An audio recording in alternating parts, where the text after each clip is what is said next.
Welcome to वायझेड channel. आज आपण शिकणार आहोत EVA इकॉनॉमिक व्हॅल्यू ऍडेड. आपण मागच्या वेळेस कॅपिटल स्ट्रक्चर आणि फॉर्म व्हॅल्यू संपवलेलं आहे 10 मार्काचं. आता हे EVA आपण करणार आहोत इकॉनॉमिक व्हॅल्यू ऍडेड 10 मार्काचं. लक्षात ठेवा, हे युनिव्हर्सिटीला 10 मार्काचं क्वेश्चन पडणार आहे. आपण त्याच्यामध्ये 4 मेथड शिकणार आहोत. प्रत्येक मेथडचे एक एक फॉर्म्युला आहेत. ते फॉर्म्युला आपण पाठ करायचे आणि पेपरला जायचं 10 पैकी 10 घेऊन यायचं. इकॉनॉमिक व्हॅल्यू ऍडेड हे आपण मी इथं दिलेलं आहे फॉर्म्युला. आपण बघणार आहे. इथं आपण दिलेलं आहे एक डेफिनेशन. ते डेफिनेशन तुम्ही वाचून घ्या आणि समजून घ्या. काय नाही, फक्त कंपनीचं एक ट्रू इकॉनॉमिक व्हॅल्यू शो करते, ती म्हणजे इकॉनॉमिक व्हॅल्यू ऍडेड. 4 मेथडनुसार 4 वेगवेगळे फॉर्म्युले आपल्याला आहेत, ते आपण करत आहोत. ठीक आहे, आपण आता 4 मेथड बघू. 1 2 3 4. पहिला आहे स्टँडर्ड मेथड. दुसरा आहे return on capital employed method.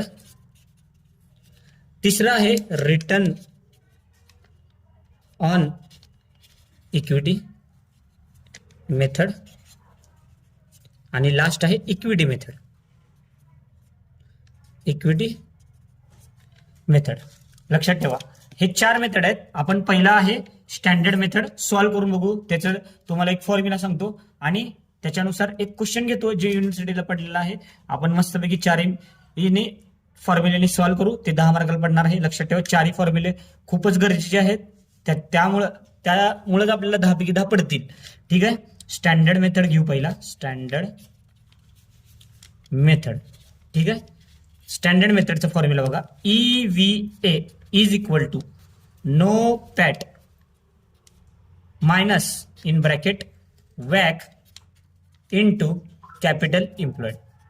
ठीक आहे, आता बघा, नो पॅट म्हणजे आपण बघू, वॅक म्हणजे बघू, कॅपिटल एम्प्लॉयड म्हणजे बघू, EVA म्हणजे इकॉनॉमिक व्हॅल्यू ऍडेड तुम्हाला माहित आहे. नो पॅट म्हणजे net operating profit after tax. वॅक म्हणजे माहिती आहे तुम्हाला, weighted average cost of capital. आपण मागच्या ह्याला बघितलो, त्यालाच आपण KO ने डिनोट करतो आणि त्यालाच ओव्हरऑल कॉस्ट ऑफ कॅपिटल असे म्हणतो. कॅपिटल एम्प्लॉयड बघूया काय आहेत. ठीक आहे, आता नो पॅट कसं काढायचं म्हटलं तर तुम्हाला आता सगळ्यांना माहित आहे, आपण मागच्या ह्याच्यामध्ये शिकलो. PBIT किंवा EBIT हे तुम्हाला माहित आहे कुठं आहे. Sale minus VC contribution minus FC केलं तर आपल्याला तो PBIT आणि EBIT बरोबर. ह्याच्यामधून आपण काय मायनस करतो, इंटरेस्ट मायनस करतो. पण इथं इंटरेस्ट मायनस करत नाही, डायरेक्ट टॅक्स समजा मायनस केलो तर आपल्याला भेटतो NOPAT. That is net operating profit after tax. काय net operating profit after tax. PAT म्हणजे माहित आहे, फक्त नेट ऑपरेटिंग इथं मी लिहिलेलं आहे. ठीक आहे, वॅक म्हणजे तुम्हाला माहित आहे KO म्हणजेच आपण काय करतो, ओव्हरऑल कॉस्ट ऑफ कॅपिटल, हे तुम्हाला माहित आहे.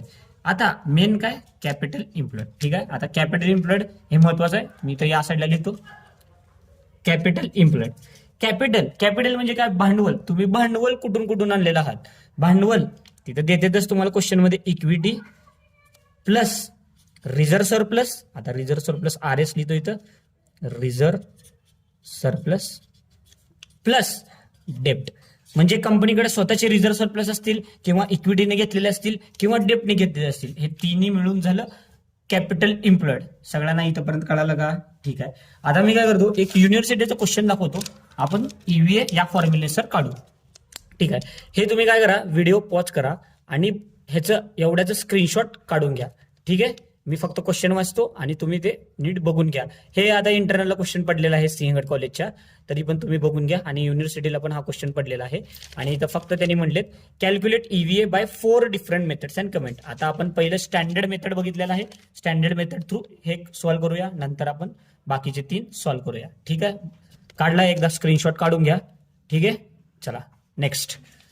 चला मी वाचतो क्वेश्चन, तुम्ही ऐका आता सगळेजण. ठीक आहे, आता बघा, इथं दिलंय नेट सेल्स दिलेला आहे. कॉस्ट ऑफ गुड्स सोल्ड दिलाय, PBT दिलाय, मायनस इंटरेस्ट दिलाय, PBT दिलाय, टॅक्स दिलाय, पॅट पर्यंत दिलेला आहे. असेट्स आणि लायबिलिटी दिलेलं आहे. कॉस्ट ऑफ इक्विटी 18% दिलाय, डेप्ट 12% दिलाय आणि मार्जिनल टॅक्स रेट इज 30% दिलेला आहे. ठीक आहे, आपण पहिला EVAचं फॉर्म्युला लिहून घ्या, बाकीचे आपण लिहून घ्या. ठीक आहे, चला क्वेश्चन, ह्याचा आन्सर बघा. ठीक आहे, EVAचा फॉर्म्युला काय आपला, EVA is equal to NOPAT minus बरं इन ब्रॅकेट वॅक इंटू कॅपिटल एम्प्लॉयड. ठीक आहे. आपल्याला पहिला काय काढायचं आहे, नो पॅट. तर नो पॅट आपण कसं काढतो की पीबीआयटी किंवा ईबीआयटी ह्याच्यामधनं डायरेक्ट आपण टॅक्स मायनस केलो तर आपल्याला काय भेटतो, नो पॅट. ठीक आहे. हे आपल्याला माहित आहे. मी असं करतो, पेपरला पण तुम्ही असंच लिहा. आपल्याला पीबीआयटी दिलेला आहे, हे बघा पीबीआयटी आपल्याला दिलेला आहे 168. ठीक आहे. मी 168 इथे लिहितो 168. आणि टॅक्स दिलेला आहे 30% ऍट द रेट ऑफ 30%. मग इथं 168 आहे बघा, हा बघा 168 इंटू 30% किती आलं 50.4. हे आपण मायनस करतो आणि मायनस इज इक्वल टू केलं 117.6 एवढा आन्सर आला. ओके. आपल्याला काय काढायचं पुढं, कॅपिटल इम्प्लॉयड. आता वॅक पण काढायचं आहे, कॅपिटल इम्प्लॉयड पण काढायचं आहे. आपण वॅक काढून घेऊया. वॅक एकदम सोपं आहे, पण लक्षात ठेवा इथं केडी दिलेलं आहे 12%. 12% मधनं आपल्याला टॅक्स मायनस करावं लागेल, कारण हे नो पॅड मध्ये मोडते. आपल्याला त्याला पॅड मध्ये करण्यासाठी त्याला आपल्याला टॅक्स मायनस करावं लागतील. मी कसं आहे सांगतो तुम्हाला. हे आपल्याला दिले काय, केडी इज इक्वल टू 12% दिलेत. ह्यालाच फक्त 1 मायनस टी करायचं.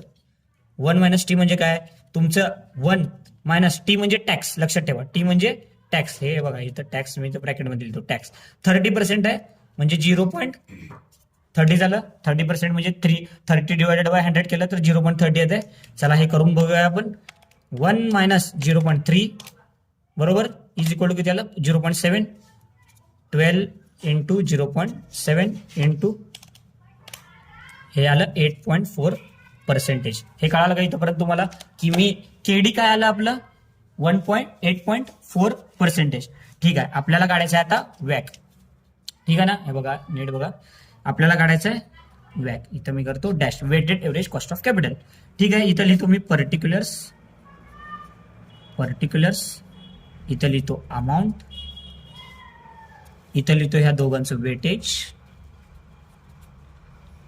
वेटेज नंतर ह्याच्या दोघांचं कॉस्ट, अजून लास्टला येतं आपलं वॅक. ठीक आहे. इथंपर्यंत सगळ्यांना कळालं असेल. चला आपण पर्टिक्युलर्स मध्ये काय पहिलं काय दिलंय, इक्विटी. बघा इथं मी रेश मारतो इक्विटी आणि दुसरं दिलंय डेप्ट. ठीक आहे. आणि खाली लिहितो टोटल.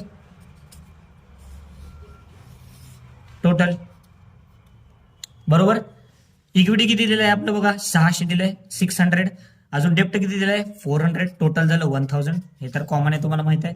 आता ह्याचं दोघांचं वेटेज कसं काढायचं, काय नाही 600 डिवायडेड बाय 1000 केलं तर इथं जे येतं ते लिहून टाकायचं. बघा 600 डिवायडेड बाय 1000 केलं 0.6 आलं, 0.6 लिहिलो. 400 डिवायडेड बाय 1000 करायचं, 400 डिवायडेड बाय 1000 केलो 0.4 आलं. टोटल येते 1. ह्याचं तर संपलं. आता हे दोघांचं कॉस्ट इथं दिलेलं आहे तुम्हाला क्वेश्चन मध्ये. हे बघा cost of equity is equal to 18%. मी इथं लिहितो 18%.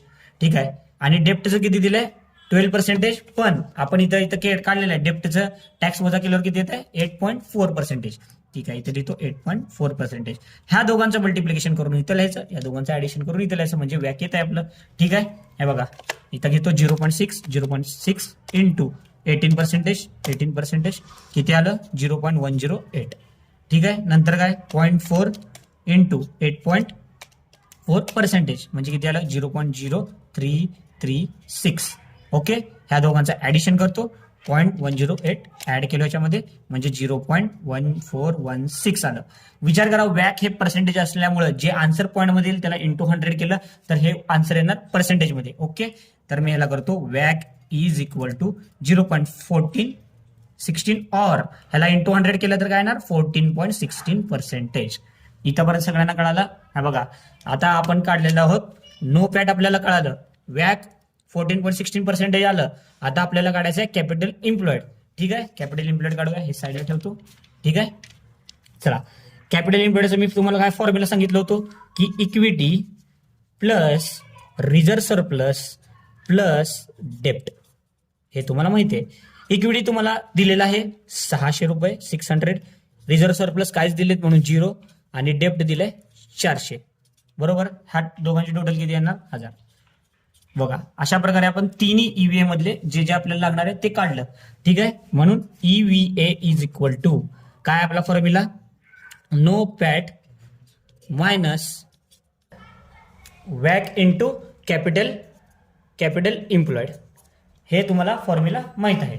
ठीक आहे, चला आपण नो पॅट काढलाय, वॅक काढलाय, कॅपिटल एम्प्लॉयड काढलाय. चला नो पॅट किती काढलाय आपण, 1 मिनिट सांगा आपल्याला. 117.6 मायनस वॅक किती आहे आपलं, वॅक किती काढलाय 0.1416 इंटू कॅपिटल एम्प्लॉयड किती काढलाय, वरच काढलेला आहे 1000 रुपीज, तर 1000 काढलंय. चला आपण हे करून टाकू, ह्या पहिल्या दोघांचं मल्टिप्लिकेशन करू. हे काय तुम्हाला माहीतच आहे 141.6 येणार आणि हे. ठीक आहे, चला करतो, इथं लक्ष द्या.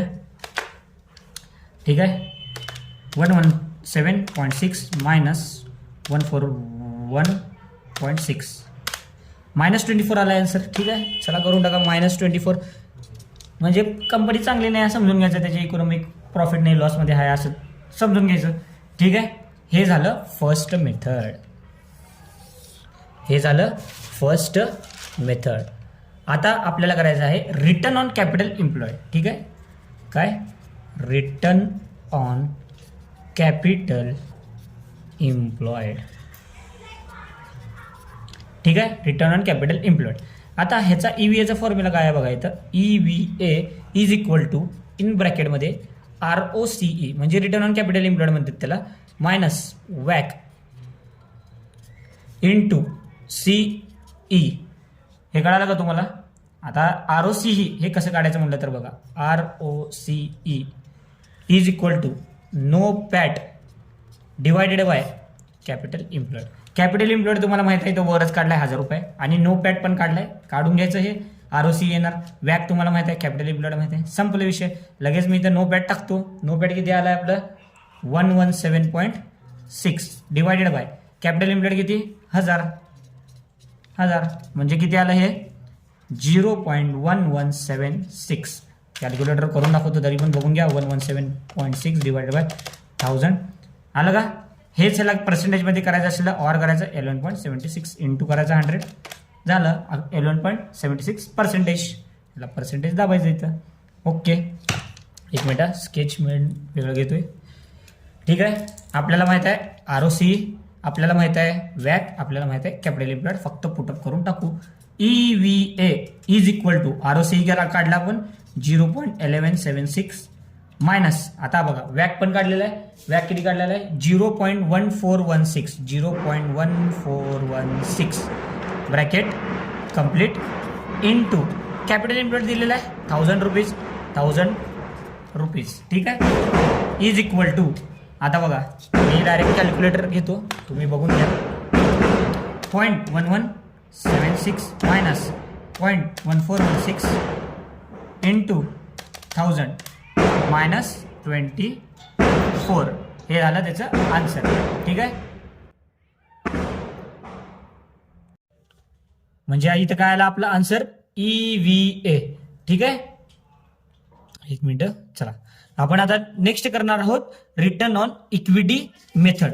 ठीक आहे, चला तो साईडला करतो. रिटर्न ऑन इक्विटी मेथड आपण करणार आहोत. मेथड लिहितो, एकच सेकंड. मेथड. ठीक आहे, हे तिसरं करणार आहोत. 2 मेथड आपल्याला ऑलरेडी झालेल्या आहेत. ठीक आहे, EVA is equal to ROE म्हणजे return on equity minus KE म्हणजे काय आपलं कॉस्ट ऑफ इक्विटी, हे तुम्हाला मागच्या लेक्चरमध्ये मी सांगितलेलं आहे. इंटू इक्विटी 600 दिलेलं आहे, हे तुम्हाला माहितच आहे. ठीक आहे, चला आपण आता चालू करूयात.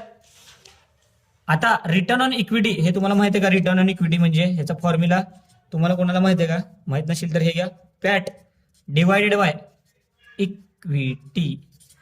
लक्षात ठेवा, पॅट आपल्याला दिलेला आहे क्वेश्चन पेपरमध्ये आणि इक्विटी पण दिलेला आहे क्वेश्चन पेपरमध्ये. तर चला, पॅट इज इक्वल टू, हे बघा मी क्वेश्चन पेपर तुम्हाला धरतो. पॅट इज इक्वल टू 84 दिलेला आहे, तर 84 लिहितो. 84 डिवायडेड बाय इक्विटी किती आपलं 600. चला 84 divided by 600 calculator. 84 divided by 600 किती आलं 0.14 म्हणजे 14%. बघा आपल्याला ROE माहित झालं. KE क्वेश्चन मध्ये दिलेला आहे, किती दिलेला आहे 18% दिलेला आहे म्हणजे 0.18. इक्विटी 600 दिलेला आहे. चला EVA is equal to ROE किती आहे 0.14 मायनस आपल्याला KE किती दिलेला आहे 18% म्हणजे 0.18 इंटू इक्विटी किती आहे 600. चला आपण एकदा फॉर कॅल्क्युलेटर मध्ये करू. 0.14 minus 0.18 into 600 is equal to किती आलं -24. हे झालं आपलं रिटर्न ऑन इक्विटी मेथड. ठीक आहे, रिटर्न ऑन इक्विटी मेथड. आता लास्ट आहे इक्विटी मेथड. ठीक आहे, आता इक्विटी मेथड आपण करूया. इक्विटी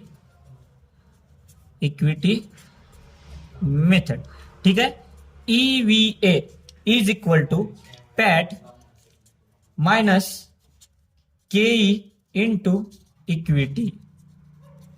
हा त्याचा फॉर्म्युला आहे. आपल्याला पॅट क्वेश्चन पेपर मध्ये दिलेला आहे. KE पण माहित आहे, इक्विटी पण माहित आहे. डायरेक्ट सॉल्व्ह करून टाकूया. आपलं पॅट किती आहे बघा 84 दिलेला आहे. तरी पण तुम्हाला दाखवतो 84 इथे दिलेलं आहे की नाही बघा. पॅट इज इक्वल टू 84. ठीक आहे, 84 मायनस KE दिलेला आहे 18% म्हणजे 0.18 इंटू इक्विटी किती आहे आपलं 600. हे तुम्हाला माहिती आहे. चला करून टाकू या दोघांचं मल्टिप्लिकेशन. 0.18 इंटू 600 किती आलं 108. हे 84 ला 84 तसंच. तर ह्याच्यामधनं मी मायनस करतो 84 मायनस 108. चला किती आला आपला आन्सर -24. बघा सगळ्यांचं EVA बऱ्यापैकी सेमच आहे. अशा प्रकारे आपण 4 मेथड बघितले आहे. प्रत्येकाचे एक एक फॉर्म्युले बघितले आहे. अशा प्रकारे EVA इथे संपलेला आहे. 10 मार्काचं क्वेश्चन, युनिव्हर्सिटीचं क्वेश्चन संपलेलं आहे. आता झालेला आहे आपल्याला EVA. चला मित्रांनो, या ठिकाणी आपला व्हिडिओ संपलेला आहे. तरी असेच आपले नवीन नवीन व्हिडिओ पाहण्यासाठी आपल्या चॅनलला लाईक करा, शेअर करा, सबस्क्राईब करा आणि शेजारी दिलेले बेल आयकॉनचे बटन दाबायला अजिबातही विसरू नका.